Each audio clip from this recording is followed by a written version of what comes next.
So let's start with question number 5 from November 2020, variant 2-3. And this question is from ratios. So let's read question first, then we will start solving this inshallah. Question number 5. Nazim owns a wholesale business and has prepared draft financial statement for the year ended 30th June 2020. यानी कि इसका year end 30th June को हो रहा है, तो शुरू कब हुआ होगा? 1st of July 2019 को। ठीक है, इस फर्स्ट ईयर ऑफ ट्रेडिंग। अच्छा, बिजनेस अभी शुरू किया हुआ है और ये पहला साल है ट्रेडिंग का। After the preparation of this financial statements some errors were discovered. Requirement: complete the table to indicate the effect of each error.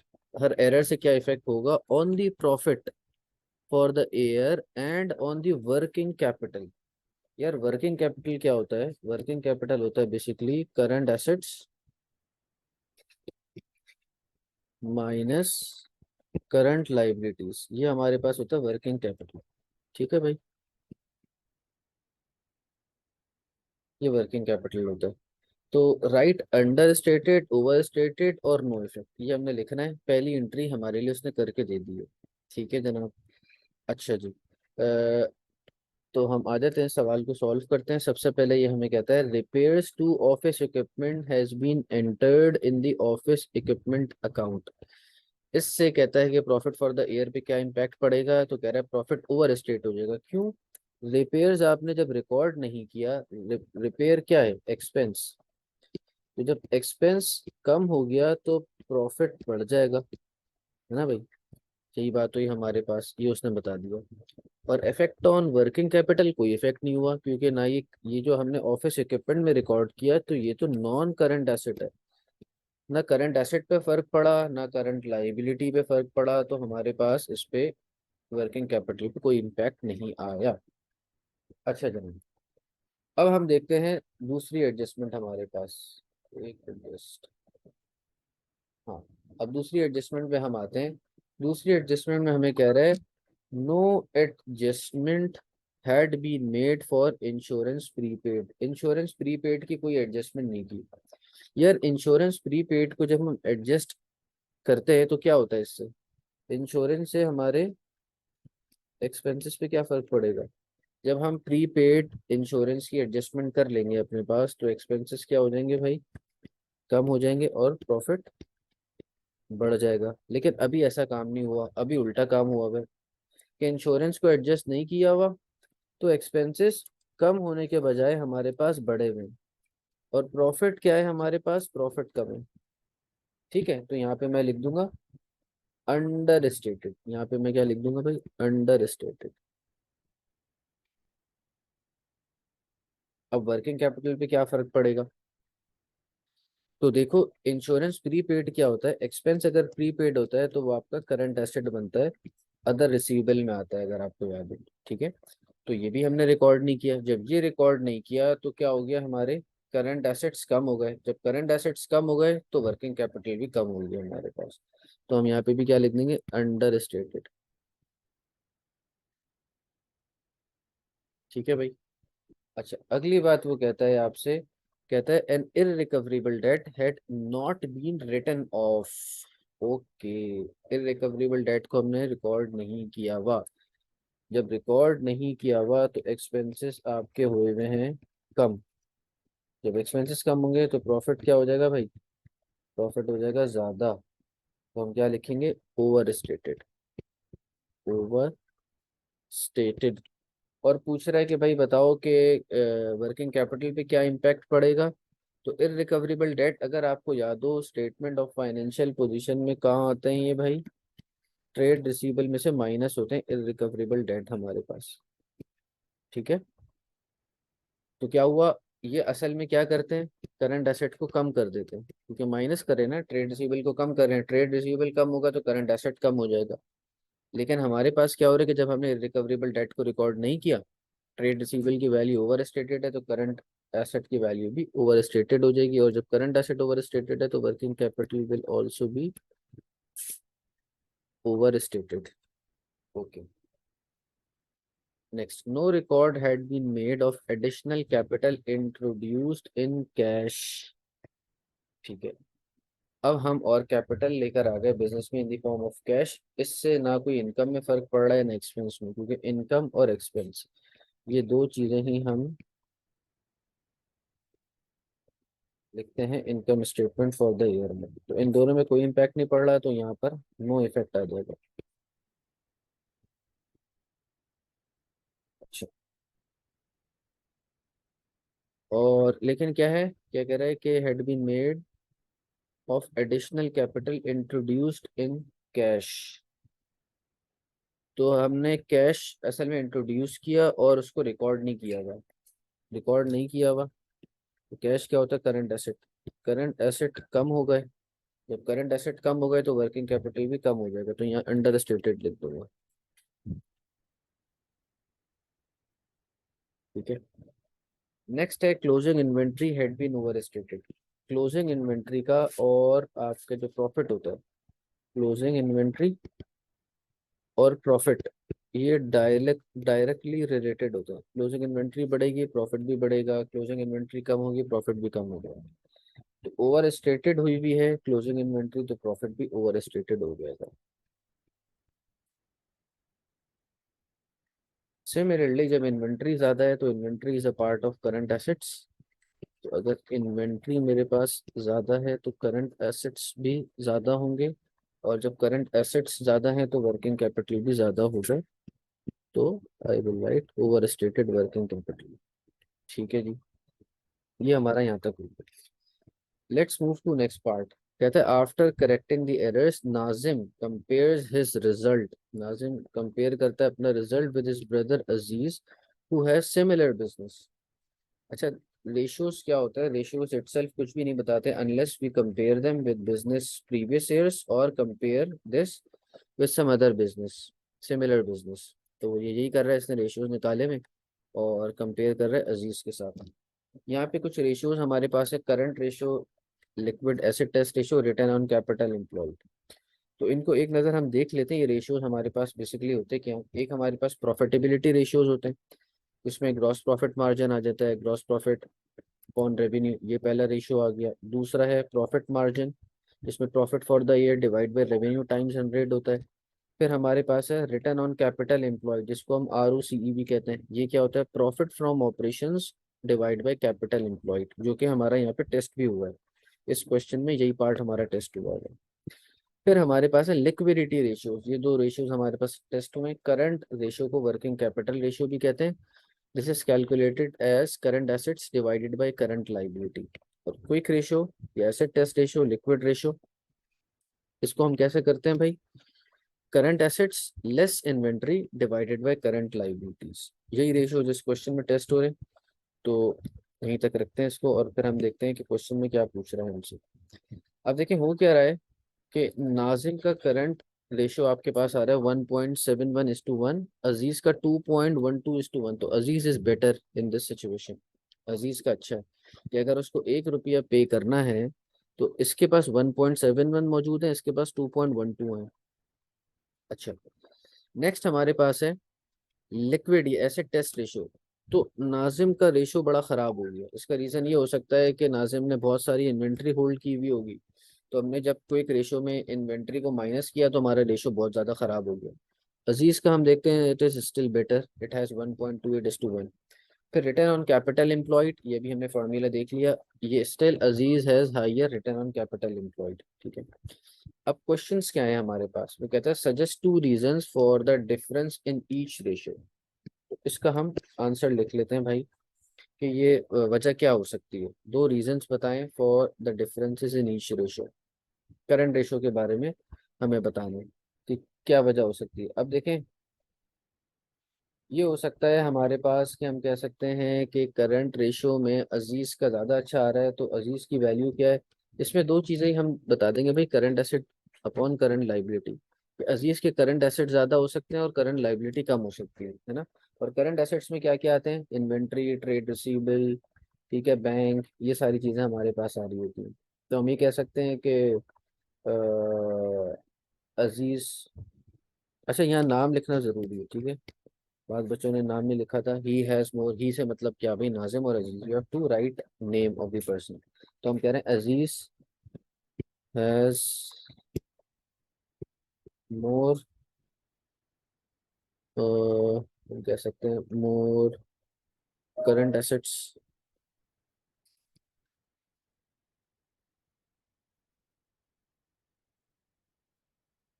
Such as higher trade receivable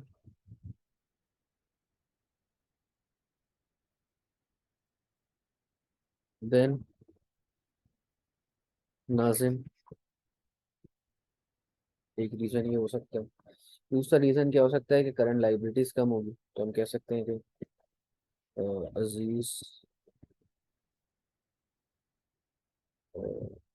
has, या मे हैज कर लेना चाहिए, यहाँ पे भी हम अजीज में हैज लेस करंट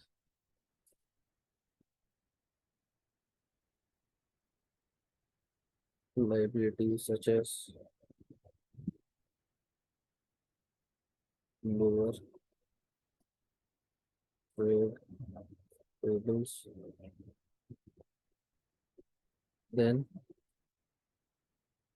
नाजिम। ठीक है, ये हमारे पास बात हुई। नेक्स्ट क्वेश्चन हमसे क्या कह रहा है, कह रहा है लिक्विड एसिड टेस्ट रेशियो के बारे में बात करो। ठीक है, ये हमसे कह रहा है कि भाई एसिड टेस्ट रेशियो के बारे में बात करो। इसमें आप स्टिल देखें कि अजीज का जो है हमारे पास बेहतर आ रहा है, तो हम ये कह सकते हैं कि अजीज की इन्वेंट्री इतनी ज़्यादा नहीं होगी जब इतना फ़र्क इसके रेशो में नहीं आया, करंट रेशो और लिक्विड रेशो में। ठीक है, तो ये बात हम बता सकते हैं, तो लिख लेते हैं कि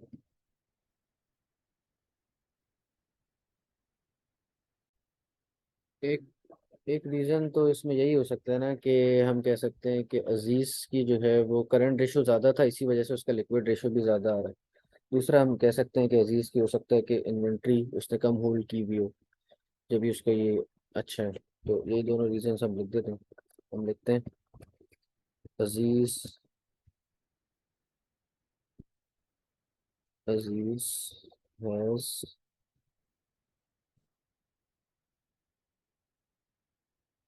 हायर करंट रेशो। दूसरी हम कह सकते हैं अजीज में has lower inventory than Nazim.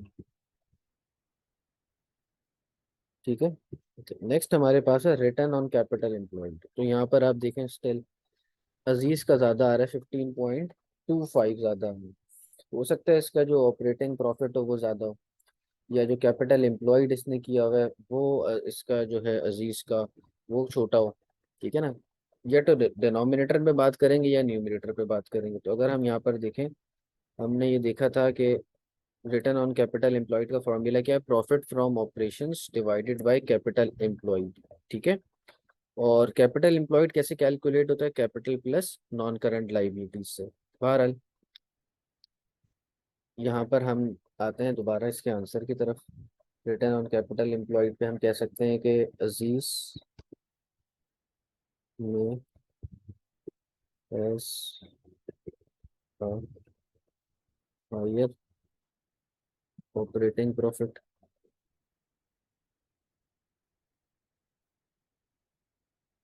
ठीक है, ये भी हो सकता है।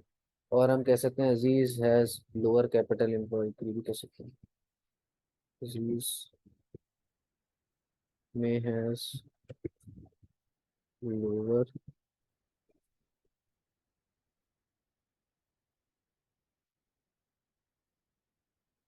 Capital employed. ठीक है, ये हमारे पास क्वेश्चन मिल गया।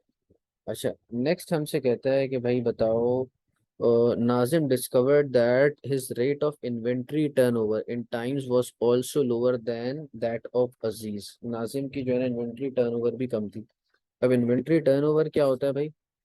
इन्वेंट्री टर्नओवर देखो दो तरह से निकल सकती है, टाइम्स में भी और डेज में भी। इसने अभी टाइम्स की बात की है, तो टाइम्स कैसे निकलता है? Cost of sales divide by average inventory. Average inventory कैसे? Opening inventory plus closing inventory divide by 2 करते हैं। तो अगर आप देखें, जितना ज्यादा ये आएगी इन्वेंट्री टर्नओवर, इसका मतलब उतनी ज्यादा सेल्स हो रही है, और जितना ये कम आएगी इसका मतलब उतनी कम सेल्स हो रही है। दूसरा ये भी रीजन हो सकता है कि हम बहुत ज्यादा बल्क बाइंग कर रहे हो, तो हमारा इन्वेंट्री टर्नओवर कम आएगा, क्योंकि हमें कम कम दफा खरीदना पड़ेगा। स्मॉल परचेजेस करेंगे तो इन्वेंट्री टर्नओवर ज्यादा आएगा। यहाँ पर देखते हैं, वो कह रहे हैं वन रीजन बता दो फॉर दिस डिफरेंस, कि नाजिम का जो रेट ऑफ इन्वेंट्री टर्नओवर है वो अजीज से कम है। ठीक है, तो ये हो सकता है कि नाजिम की सेम सेल्स कम हो। नाजिम में हैज लोअर सेल्स। ठीक है, ये रीजन हो गया हमारे पास। नेक्स्ट क्वेश्चन क्या कहता है? कहता है Nazim is concern about the length of time his credit customers are taking to pay their accounts. He is considering operating a strict credit control policy requiring customers to pay within 30 days। अब देखो, ये जब strict credit control रखेगा ना, तो customers will be unhappy with this decisions, और हो सकते हैं कि they may start looking for alternate supplier, और वो हमें छोड़ दें, we may lose our customers. तो ये चीज़ें हो सकती हैं। बहरहाल वो कहते हैं एडवाइस नाजिम वेदर और not he should introduce this strict credit policy, justify your answer by providing 2 advantages and 2 disadvantages. तो फायदा तो क्या हो जाएगा कि हैविंग, हम इसको लिखते हैं having a strict credit control will allow Nazim to receive cash earlier, moreover it may reduces। दूसरा फायदा क्या होगा भाई? the possibility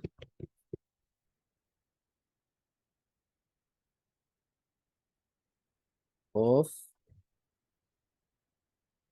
irrecoverable debts। दूसरा आपको ये फायदा हो जाएगा। अच्छा, अब हम बताएंगे भाई नुकसान क्या हो जाएगा। हाउएवर, इस पॉलिसी से क्या होगा? हाउएवर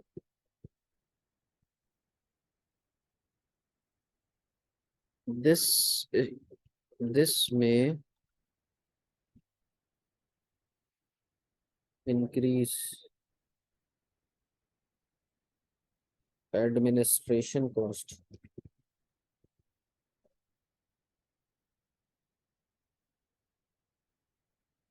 ठीक है, इससे क्या होगा? एडमिनिस्ट्रेशन कॉस्ट बढ़ जाएगी, क्योंकि आपको रेगुलरली चेक करते रहना पड़ेगा आप कौन सा क्रेडिटर है। हम बार बार ना एजिंग चेक करते हैं कि भाई आपकी 30 डेज से ओवर तो नहीं हो गया, कम हो गया, तो उसके लिए अब जाहिर सी बात है आपको रिसोर्सेज लगाना पड़ेंगे, you have to pay them. तो क्या हो जाएगा आपका दिस में? Increase administration cost resulting in lower profits. ये काम हो सकता है। और क्या हो जाएगा? और ये हो सकता है plus it may rule Nazim's relationship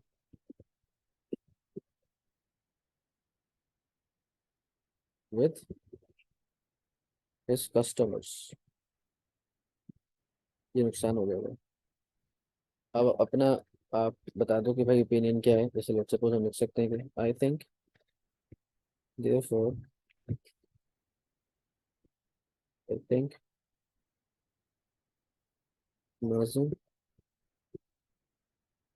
should not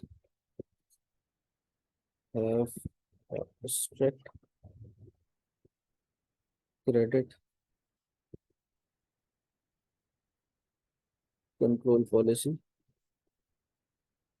as doing so may result in lower sales for the business. ठीक है, इंस्टेड हम बस के बताए थे, instead Nazim should ask his suppliers for more time to manage